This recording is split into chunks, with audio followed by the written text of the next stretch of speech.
नमस्कार विद्यार्थी मित्रों, Shri Dnyanjyot education charitable trust संचालित श्री दक्षिणामूर्ति विद्या मंदिर यूट्यूब चैनल में फरी एक बार आप सर्वेનું हार्दिक स्वागत करूँ छूँ। आज આપણે ધોરણ 12 अर्थशास्त्र જેનો ચેપ્ટર નંબર 4 બેન્કિંગ અને નાણાકીય નીતિ વિશે માહિતી મેળવીશું। ગયા લેક્ચરની અંદર આપણે થોડી માહિતી મેળવી હતી, એમાં रिजर्व बैंक कार्यों विषे मैं तमने समझावेलू अने तमने लखवा पण जणावेलू। एमां घणा बधा विद्यार्थीओना लेसन पण आवी गया छे।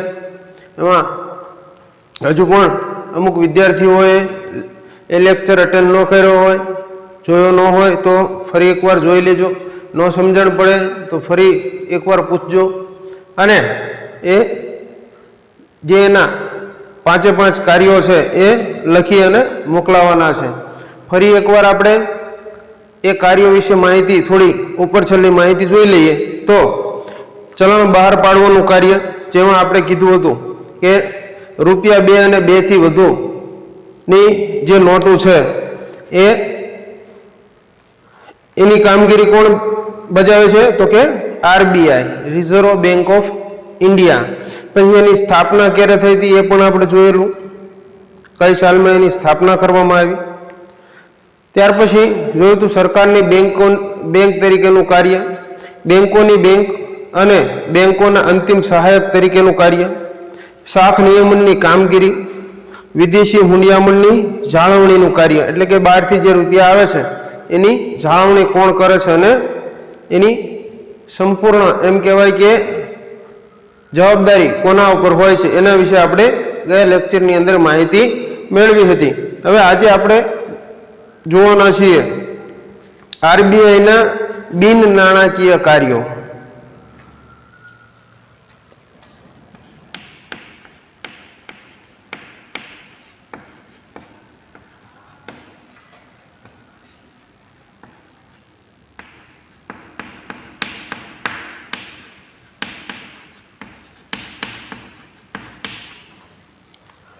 आरबीआई ना बिन नाणाकीय कार्य एमां एनुं पहेलुं कार्य शुं छे तो के नियमन अने देखरेखनी कामगीरी। बेंकनुं एनुं नियमन करवुं अने देखरेखनी कामगीरी।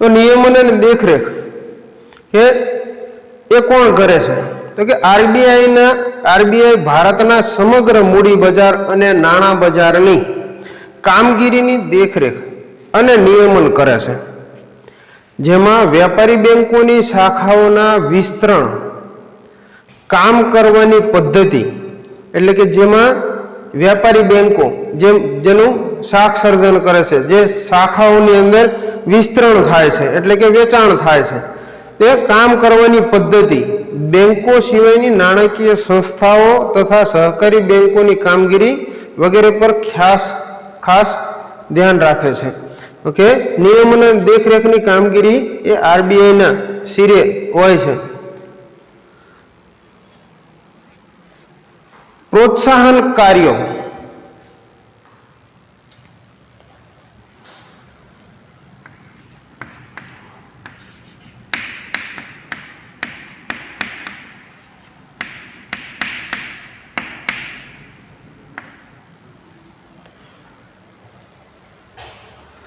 अपना देश में आजे पण अनेक लोकोए बेंकना खाता खोलाव्या नथी। हवे जो के मोटा भागना ए प्रश्न हल थई गयो छे, तमने नो ख्याल होय तो जाण करी दऊं के मोटा भागनी एम कहेवाय के व्यक्तिओए पोताना एम कहेवाय के बेंकोनी अंदर खाता खोलावी नाख्या छे। हजू पण घणा लोको हशे पण ए केवा छे अमुक अपवादरूप के जेने खाता खोलाव्या नथी। बाकी जनधन योजनानी अंदर मोटा भागना एम कहेवाय के लोकोना खाता बेंकोनी अंदर खोली देवामां आव्या छे, परंतु आपणा देशनी अंदर हजू पण एवा लोको छे एवुं कहे छे के जेने बेंकोनी अंदर खाता खोलाव्या नथी। ઘણા લોકો તેમની ધિરાણ માટેની જરૂરિયાતો માટે અસંગઠિત નાણાં બજાર પર આધારિત રાખે છે, કે જે એમ કહેવાય કે ધિરાણની યોજનાઓ છે તો એના માટે અસંગઠિત નાણાં બજાર, કે જેનું કોઈ એમ કહેવાય કે નક્કી ન હોય એવો નાણાં બજાર ઉપર ઘણા લોકો એવા છે કે જે આજે પણ એના ઉપર કેન્દ્રિત હોય છે. ધંધાની ચૂકવણીઓ ચેકના બદલે કેશ દ્વારા કરે છે, જેથી વિનિમયની ખરી નોંધ કરી શકાતી નથી. ઘણા બધા ધંધા રોજગાર એવા છે કે જેના એમ કહેવાય કે વ્યવહારો, કે એમ કહેવાય કે આની અંદર ચેકના બદલે આજે પણ કેશ દ્વારા વહીવટ થાય છે. કેશ, રોકડા. એનાથી શું છે, ખરેખર સાચી પરિસ્થિતિ જાણવા મળતી નથી. આવું કરવાથી શું થશે, કઈ આ બેંકોને એવી ખબર પડવાની નથી કે આ વ્યક્તિએ આટલા રોકડા રૂપિયા આપ્યા છે. જો ચેક દ્વારા ચૂકવણી થશે તો ચેક શું છે, બેંકની અંદર જશે. બેંકમાં જશે એટલે એની માહિતી સરકાર સુધી પહોંચશે, અને તો જ આપણા દેશની અંદર યોગ્ય અને સારી રીતે અર્થતંત્ર ચાલી શકશે. કારણ કે બધા લોકો જો ટેક્સનું ચૂકવણી કરશે, યોગ્ય ટેક્સની ચૂકવણી થાય તો જ આ દેશનું અર્થતંત્ર એમ કહેવાય કે સ્ટેબલ થઈ શકે એવી પોઝિશન છે. તો એટલા માટે કીધું છે કે વિનિમયની સાચી નોંધ એમ કહેવાય કે ચેક દ્વારા થાય છે, પણ ઘણા બધા લોકો એવા છે કે જે ચેકની બદલે કેશ દ્વારા જ પોતાના વ્યવહારો કરતા જોવા મળે છે. અને તેથી નાણાંનું મૂલ્ય તેમજ રાષ્ટ્રીય આવક સાચા પ્રમાણમાં જાણવાની મુશ્કેલીઓ થાય છે. આથી આરબીઆઈ લોકોમાં આ અંગેની જાગૃતતા લાવવા માટે પ્રયત્નો કરે છે. ગામડાઓમાં બેંકોની વધુ શાખાઓ ખોલાય તેવા પ્રયત્નો કરે છે. વધુ લોકો સંગઠિત નાણાં બજારમાં આવે તે માટે પણ સતત પ્રયાસો કરવામાં આવી રહ્યા છે. આજે આપણે જોઈએ છીએ કે એમ કહેવાય કે સરકાર પણ ધીમે ધીમે હવે આ તરફ વળતી જાય છે અને લોકોને વધુને વધુ જાગૃત થાય તેવા પ્રયત્નો હાથ ધરે છે. તમને ખ્યાલ હોય તો કે એસબીઆઈ દ્વારા એવું એક જાહેર કરવામાં આવ્યું છે કે જે લોકો બેંક સુધી આવી શકતા નથી તો એના માટે બેંક તમારા ઘરે આવશે. એને એક ટોલ ફ્રી નંબર આપેલો છે. કારણ કે ઘણા બધા એવા છે બુઝુર્ગ, મોટી ઉંમરના લોકો કે જે શું છે કે ત્યાં સુધી જઈ શકતા નથી, એના માટે બેંક પોતાના એમ કહેવાય કે એ ઘરે જાય છે અને એમના વ્યવહારો વિશે એમ કહેવાય કે ત્યાંથી વ્યવહારો કરી શકે, સરળતાથી કરી શકે તેવા પ્રયત્નો હાથ ધરવામાં આવ્યા છે. ગામડામાં બેંકોની વધુ શાખાઓ ખોલાય તેવા પ્રયત્નો કરે છે આજે પણ. વધુ લોકો સંગઠિત નાણાં બજારમાં આવે તે માટે પણ સતત પ્રયાસો કરે છે. વળી લોકોના હિત માટે સહકારી બેંકોને પણ પ્રોત્સાહન આપે છે. એમ કહેવાય કે સહકારી બેંકો જે છે, જે એસબીઆઈ છે, બેંક ઓફ બરોડા છે, આ બધી રાષ્ટ્રીયકૃત બેંકો છે. જ્યારે અમદાવાદ ડિસ્ટ્રિક્ટ કોઓપરેટિવ બેંક, સહકારી બેંક, આ દેના બેંક, આ બધી જે રહી એ બધી શું છે, સહકાર દ્વારા ચાલતી બેંકો છે. એટલે સહકારી બેંકો કહેવામાં આવે છે. કે જે ખેડૂતોના વ્યવહારો આપણે જોઈએ તો મોટા ભાગના ખેડૂતોના વ્યવહારો કેવા કે અમદાવાદ ડિસ્ટ્રિક્ટ કોઓપરેટિવ બેંકની અંદર થતા હોય છે. એવી રીતે બધાની કોઓપરેટિવ બેંક હોય, રાજકોટ હોય તો રાજકોટ કોઓપરેટિવ બેંક હોય. એવી રીતે પણ ધીમે ધીમે સરકાર એમ કહેવાય કે આ બધી બેંકોને પણ સહકાર આપી અને પ્રોત્સાહન આપી અને વધારેમાં વધારે લોકોને જોડે તેવા પ્રયત્નો હાથ ધરે છે. ત્યાર પછી જોઈએ તો ત્રીજું, સમાવેશી વિકાસ માટેના કાર્યો.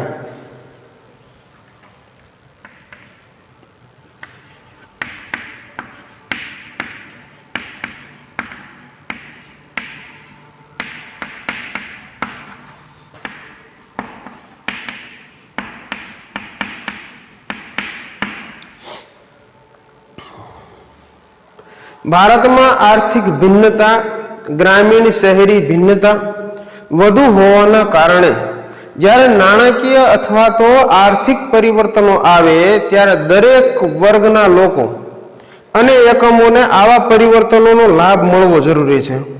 જ્યારે એમ કહેવાય કે ભારતની અંદર આપણે ભારત શું છે, વિભિન્ન પ્રકારનો એક દેશ છે કે અલગ અલગ જ્ઞાતિ જાતિના લોકો એમ કહેવાય કે ભારતની અંદર વસતા હોય છે. એટલે એવું કહેવાય છે કે આર્થિક રીતે જોવા જઈએ તો બધામાં ભિન્નતા અલગ અલગ જોવા મળે છે. ગ્રામીણ શહેરી વિસ્તારની અંદર પણ ભિન્નતા વધુ હોવાના કારણે જ્યારે નાણાકીય અથવા આર્થિક પરિવર્તનો આવે, એમ કહેવાય કે જ્યારે નાણાકીય એટલે કે નાણાંના અને આર્થિક પરિવર્તનો આવે ત્યારે દરેક વર્ગના લોકો અને એકમો આવા પરિવર્તનોનો લાભ મેળવે એ જરૂરી છે. કારણ કે જ્યારે પણ એવું લાગે કે આ વસ્તુ સરકાર અમુક જાહેરાત કરે, કે તમને એક ઉદાહરણ આપું તો હમણાં છેલ્લે સરકારે જાહેરાત કરી કે ભાઈ ગાયો જે એમ કહેવાય કે માલ ઢોર રાખતા હોય, પશુ રાખતા હોય, તો એમના માટે સરકારે એક સામાન્ય પણ મદદરૂપ થાય એવી યોજના કે જે એમ કહેવાય કે ઢોરને ખવડાવવા માટે મહિને 800 રૂપિયા કે જે બધા લોકો આનો ઉપયોગ કરી શકે એવા પ્રયત્નો હાથ ધર્યા હતા. પરંતુ ઘણા બધા લોકોના રજીસ્ટ્રેશન ન થવાના કારણે આજે પણ એ લોકો આ યોજનાથી વંચિત રહી ગયા છે. એટલે આવું ન થાય એવા પ્રયત્નો પણ કરવામાં આવી રહ્યા છે. આરબીઆઈ આ માટે બેન્કિંગ ક્ષેત્રે સતત પ્રયાસો કરતી રહી છે. ધિરાણ માટેની અગ્રણીતા ધરાવતા ક્ષેત્રો જેવા કે ખેતી, નાના કદના ઉદ્યોગો, સ્વરોજગારો તેમજ પરંપરાગત ગૃહ ઉદ્યોગો વગેરે માટે ખાસ ધિરાણ વ્યવસ્થા ઊભી કરે છે. એટલે નાના ખેડૂતો હોય, નાના ઉદ્યોગકારો હોય, આપણે જોઈએ છીએ કે એમ કહેવાય કે અમુક ગૃહ ઉદ્યોગો ચાલતા હોય તો એને ગૃહ ઉદ્યોગોને લોનના સ્વરૂપે હવે સરકાર અમુક સબસિડીના સ્વરૂપે પણ એમ કહેવાય કે આવું નિર્ધાર કરે છે, જેનાથી બધા લોકો આનો લાભ લઈ શકે. લોકોમાં બેન્કિંગ અને નાણાં વ્યવસ્થા વિશેની જાણકારી અને જાગૃતતા વધે તે માટેનો પ્રચાર કરે છે. બધા લોકોમાં બેન્કો વિશે માહિતી મળે, વધારે ને વધારે લોકો આની અંદર જોડાય તેવા પ્રયત્નો પણ હાથ ધરવામાં આવી રહ્યા છે. હાલના સમયમાં પ્રધાનમંત્રી જનધન યોજના નું સંચાલન કોણ કરે છે? તો કે રિઝર્વ બેંક ઓફ ઇન્ડિયા. આપણે જોઈએ છીએ કે જનધન યોજના જે અમલમાં મૂકી હતી,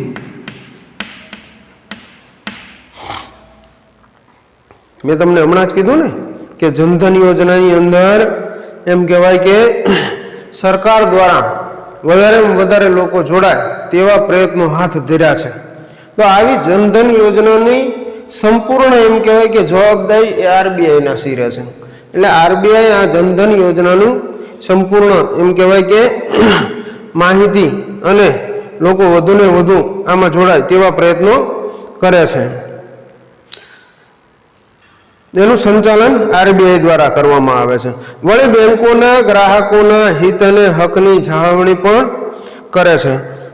બેન્કિંગ પ્રવૃત્તિઓના સુધારાઓ તથા સંશોધનને વેગ આપવા માટે આરબીઆઈ દરેક પ્રકારના નાણાકીય આંકડાઓ તથા નિષ્ણાંતોના લેખો પોતાના વેબસાઇટ પર મૂકે છે, જે દરેક વ્યક્તિને વિનામૂલ્યે પ્રાપ્ત થઈ શકે.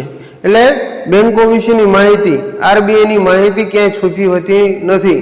આરબીઆઈ નું જેટલું પણ ટર્નઓવર છે, જે કંઈ છે એ પોતાની એમ કહેવાય કે ગવર્મેન્ટની વેબસાઇટ છે એની ઉપરથી તમને પ્રાપ્ત થઈ જાય છે. તો અહીં સુધી આપણે જોયું કે આરબીઆઈના બિન નાણાકીય કાર્યો કે આ નિયમન અને દેખરેખની કામગીરી એ પણ આરબીઆઈના સિરે છે. પ્રોત્સાહન કાર્યો એ પણ આરબીઆઈના સિરે છે અને સમાવેશી વિકાસ માટેના કાર્યો પણ આરબીઆઈ કરે છે. કે આ બધી એની દેખરેખ હેઠળ આ બધું ચાલી રહ્યું છે. એટલે એ ખાસ ધ્યાનમાં રાખવાની બાબત છે. ત્યાર પછી નાણાકીય નીતિ.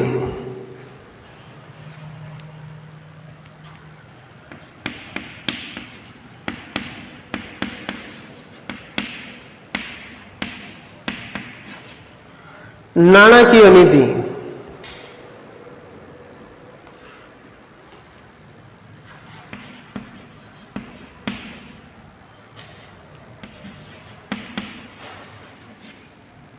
મોનેટરી પોલિસી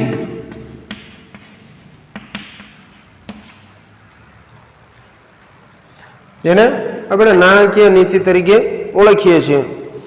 તો નાણાકીય નીતિ એની અંદર જોઈએ તો અર્થશાસ્ત્રના સિદ્ધાંત મુજબ નાણાકીય નીતિ એટલે અર્થતંત્રમાં નાણાંની માંગ અને નાણાંના પુરવઠાનું સંચાલન અને નિયંત્રણ કરવા અંગેની નીતિ, તેને નાણાકીય નીતિ તરીકે ઓળખવામાં આવે છે. અંડરલાઈન કરી દેજો. ઘણી વખત શું છે, પ્રશ્ન મોટા પ્રશ્નની અંદર વ્યાખ્યાના સ્વરૂપમાં પણ આપણે આ લખવાનું થતું હોય છે. એટલે આ નાનકડી બાબત આપણને ઘણી વખત શું છે, ધ્યાન બહાર નીકળી જતી હોય છે. એટલે આપણે એ અંડરલાઈન કરી દેજો. નાણાંની માંગ અને નાણાંના પુરવઠામાં અસમતુલા હોય તો અર્થતંત્રમાં ફુગાવો કે મંદી સર્જાય છે. આંતરરાષ્ટ્રીય બજારમાં નાણાંના મૂલ્યને અસર પહોંચે છે તથા અર્થતંત્રમાં અસ્થિરતા એટલે કે ઇન્સ્ટેબિલિટી આવે છે. માટે નાણાંની માંગ અને પુરવઠાનું સંચાલન અત્યંત જરૂરી છે. એ તો આપણે સામાન્ય પણ વિચારી શકીએ કે જો આપણી જિંદગીની અંદર પણ જો નાણાંનું યોગ્ય આપણે ઉપયોગ ન કરીએ, નાણાંની માંગ કેટલી છે અને કેટલો આપણો પુરવઠો છે અને કેટલો આપણે એટલો ખર્ચ કરીએ છીએ, જો આપણે પણ એટલું ધ્યાન ન રાખીએ તો ઘણી વખત આપણે પણ આ ભોગવવાનો વારો આવી શકે છે. તો આ તો આખા દેશની વાત છે. અને આથી નાણાકીય નીતિને સ્થિરતા લાવવા માટે નીતિ એટલે કે સ્ટેબિલાઇઝેશન પોલિસી તરીકે પણ ઓળખવામાં આવે છે. ભારતમાં શરૂઆતના વર્ષોમાં નાણાકીય નીતિનો હેતુ શું હતો તો કે નાણાંનું પ્રમાણ એટલે કે મૂલ્ય અને સ્વરૂપને નિયંત્રિત કરવાનો હતો. હાલના સમયમાં નાણાકીય નીતિનો ઉપયોગ શાક સર્જનના નિયંત્રણ માટે પણ થાય છે અથવા કરવામાં આવે છે. શાક સર્જન માટે પણ એમ કહેવાય કે નાણાંનો ઉપયોગ કરવામાં આવે છે.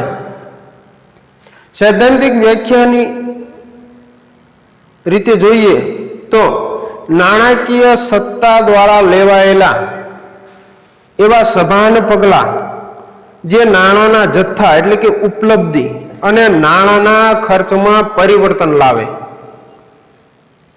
ફરી એકવાર કે નાણાકીય સત્તા દ્વારા લેવાયેલા એવા સભાન પગલાં જે નાણાંના જથ્થા, ઉપલબ્ધિ અને નાણાંના ખર્ચમાં પરિવર્તન લાવે. એટલે જે કઈ પ્રકારના વ્યવહારો છે એને જો યોગ્ય રીતે આપણે ખર્ચ કરવો હોય તો એની સભાનતા હોવી ખૂબ જરૂરી છે. બીજી વ્યાખ્યા જોઈએ તો સામાન્ય આર્થિક નીતિના હેતુઓ સિદ્ધ કરવા માટે સર્વોચ્ચ બેંકના હસ્તક નાણાંના પુરવઠાને અંકુશિત કરવાના સાધનો સોંપતી નીતિ એટલે નાણાકીય નીતિ. ફરી એકવાર આપણે જોઈએ કે સામાન્ય આર્થિક નીતિના હેતુઓ સિદ્ધ કરવા માટે સર્વોચ્ચ બેંકના હસ્તક નાણાંના પુરવઠાને અંકુશ કરવાના સાધનો સોંપાતી નીતિ એટલે એને નાણાકીય નીતિ કહેવામાં આવે છે. ઘણી બેંકો શું છે, ફરચામાં જાય ત્યારે એને અંકુશ કેવી રીતના કરવો, ઘણી બેંકો વધારે પડતી લોન આપે અને પછી આપણે જોઈએ છીએ કે આપણા દેશની અંદર ઘણા બધા એવા કે લોનો લઈ લઈને છૂમંતર થઈ ગયા છે. એટલે આ બધું ઉપર હવે શું છે, નિયંત્રણ લાવે છે. એવા લોકોને જ એમ કહેવાય કે લોન પ્રોવાઈડ કરવામાં આવે છે જેને ખરેખર એ વ્યક્તિ ભરી શકે એવો હોય, એને જરૂરિયાત હોય, અને આવા બધા બાબતોને હવે ધ્યાને લેવામાં આવે છે. સાદા શબ્દોમાં દેશમાં આર્થિક વિકાસની પ્રક્રિયાને ધ્યાનમાં રાખીને પ્રજાનું હિત જાળવીને આર્થિક સ્થિરતા માટે સર્વોચ્ચ બેંક દ્વારા નાણાંનો પુરવઠો અંકુશિત કરવા અંગેની નીતિ એટલે નાણાકીય નીતિ. આ ત્રણે વ્યાખ્યાઓ તમારે લખી લેવાની છે. બરાબર? આ જે